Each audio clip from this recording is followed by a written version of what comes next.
this wonderful comedian. Her name is Sabrina Harrison.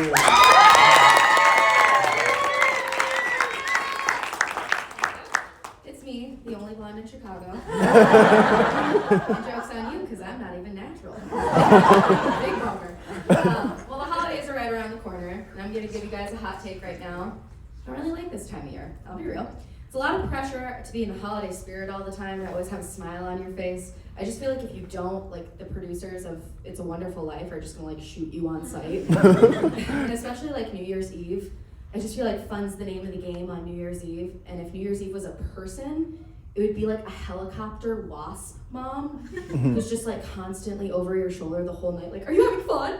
Come on, aren't you having fun? You're wearing sequins and drinking champagne. Oh my God, are you having fun? You're like, go home, mom. But I feel like it's not socially acceptable anymore to just stay at home and watch the ball drop now. Like if you do that and you call it a night at 12:01, then like your high school bully like pops up with like an L on their forehead, like, yes, sir.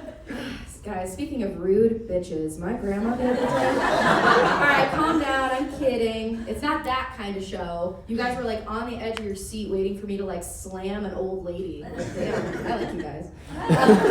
But no, my grandmother literally was the definition of pure British angst. Like anytime somebody would ask her if she wanted a glass of water, she would very emotionlessly and coldly go, "Water's for washing, wine is for drinking." And you pour that bitch a glass right there. In case anybody wants to know like where my alcoholism started, it's clearly genetic, it just can't be helped. You know, no amount of therapy is gonna help it.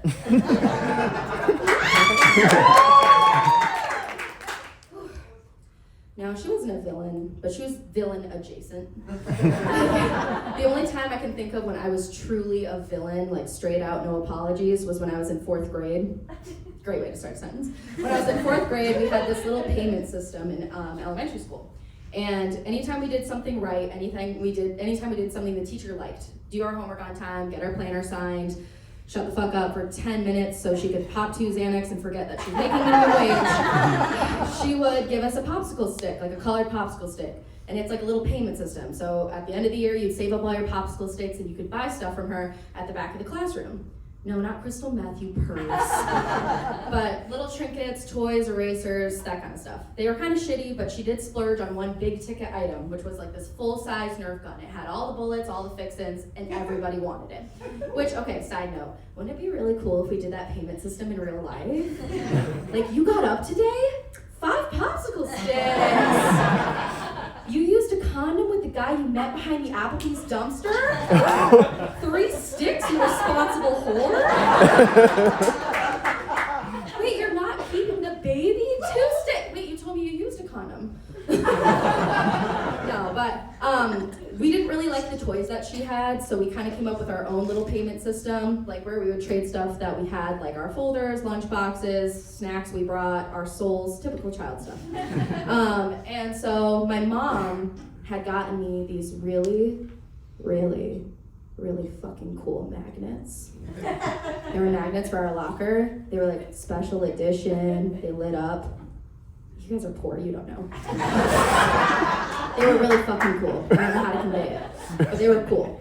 So they were the talk of the class and everybody wanted them. So my little Tony Soprano brain did this really cool thing as a 4th grader called war profiteering, where I sold these magnets for way more than they were worth.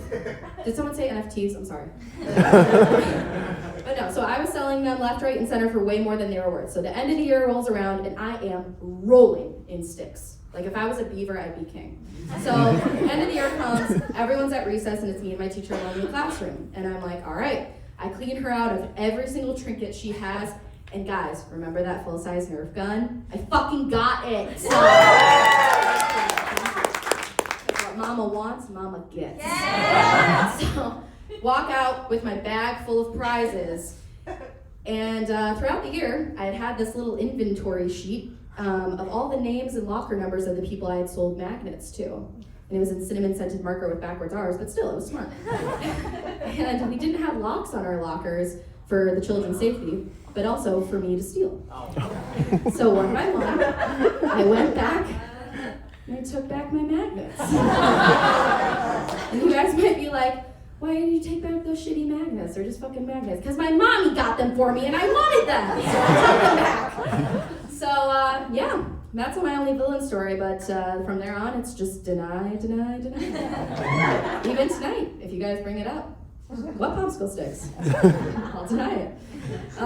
No, when I told my boyfriend that story, which, side note, do you guys want to know how me and my boyfriend met? I'll give you a guess if you take a look at me. I'm a white girl with no personality in Chicago. So say it with me, folks. How did we meet? Tinder! They know. Tinder. And while I could go on like a 10-minute rant about my Tinder experience, I'll leave you with the best pickup line I ever got. So my name is Sabrina. I'm named after the teenage witch. So my bio used to be, give me a black cat and call me a witch. Super cute, right?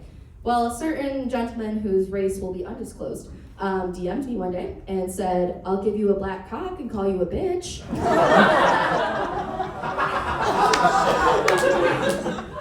And I said, you are disgusting. Send me your location.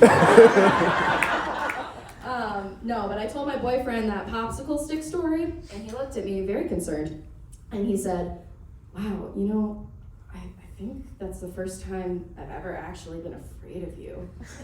And I looked at him with my Joker grin, and I said, but not the last. Thank you. If